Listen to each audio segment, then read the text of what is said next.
Hello, PTA. My name is Cara Danner.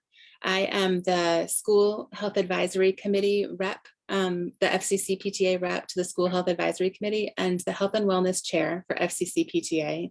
And I'm here today to be able to share with you the survey results from our school lunch survey.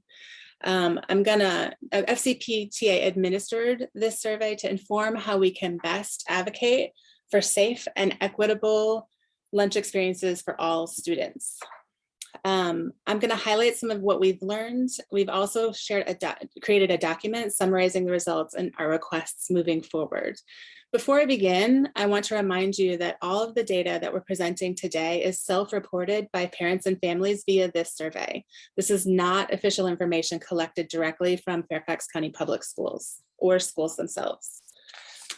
So to start, I just want to remind everyone of the mission of both National PTA, FCCPTA, and the local units.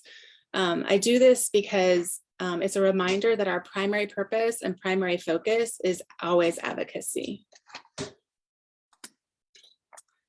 Just to start, to give you a little bit of background about where this came from, the School Health Advisory Committee that I serve on as the FCCPTA rep was getting a lot of telephone emails, conversations from parents who were concerned about what was happening around school lunch in August. At the same time, FCPTA was also receiving a lot of concerns about how lunch was going to be handled. SHAC had a meeting in August off schedule before school started to address this issue and approved the motion that you're seeing there. As a result, FCCPTA decided to administer the school lunch survey to find out a little bit more from our members and in order to inform how to best advocate for safe and equitable lunch for everybody. So we disseminated the survey in an email to our membership through Member Hub. We posted on our social media channels and we shared with our PTA ambassadors. We asked the following 6 questions. My notes. So a little bit about survey participants. We received 1,311 responses in a week's time. 959 of those were elementary school families, or 73%. Our takeaway here is that to focus on elementary grades, because that's who we heard the most from, and that population is most vulnerable because they cannot yet be vaccinated. So in these questions, we asked one of the questions we asked was, what does school lunch look like at your school? Out of 1,163 respondents, the greatest percentage, just over a third, reported that school lunch was in the cafeteria with some safety precautions. Around 19% said that their lunch was in the cafeteria with maximum safety layers. Limited outside, cafeteria as normal, and various locations was the response for similar percentages between 11 and 14%.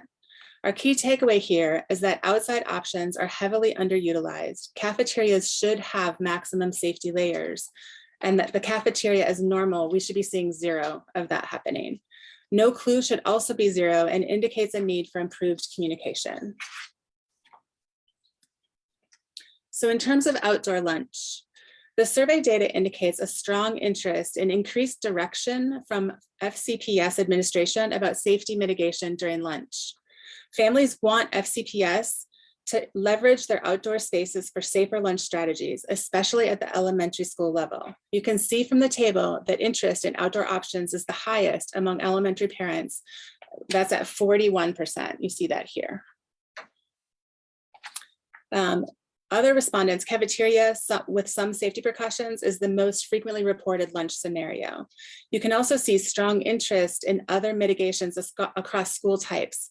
Families asked for non-outdoor mitigations such as social distancing, ventilation, eating in classrooms, and other options.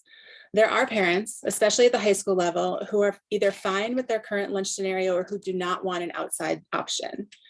Our takeaway here is one possibility to meet the needs expressed by FCPS families could be to offer an opt-in outdoor option. Families who want their kids to eat outdoors would have that choice. Both groups would benefit from decreased density indoors. Howard County did this successfully and was able to implement very quickly. that brings me to the next point, which is we are drawing inspiration from nearby counties. In Arlington, the County Council of PTAs and Smart Restart, a group that is advocating for stronger safety measures in APS buildings, they've both been lobbying for outdoor lunch as the default. They also want to see every school have a full or partial plan for outdoor lunch, and they're looking for consistent measures to keep indoor dining as safe as possible. In Montgomery County, at the FCCPTA created a scorecard on lunch strategies, starting with the elementary grades. The hope for the scorecard is to learn from schools with high scores about how they're able to implement outside lunch options and help leaders of schools with low scores get the support that they need to do more. Again, in Howard County, they were able to offer an opt-in option for outside lunch to the whole county, and they were able to turn that around very quickly in just a couple of days. Our conclusions are that FCPS has encouraged the use of outdoor space in general terms, but successful implementation requires explicit administrative support, detailed guidance, dedicated funding, and staffing. FCCPTA urges FCPS leadership to take a more proactive approach. What can you do? You can keep an eye on our social media channels over the next week for advocacy tips. We invite you to continue to share your input at our email address, input@fccpta.org. I am the chair for the Health and Wellness Committee. I'm looking for members. If you'd like to participate, you can email me at shack@fccpta.org.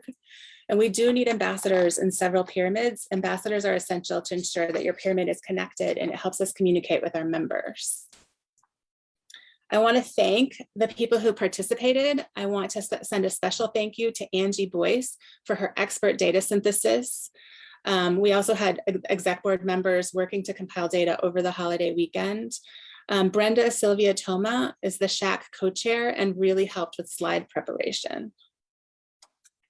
Here's our email address, or our web address, and we really look forward to continued advocacy as we start some of these things out during this year. Thank you.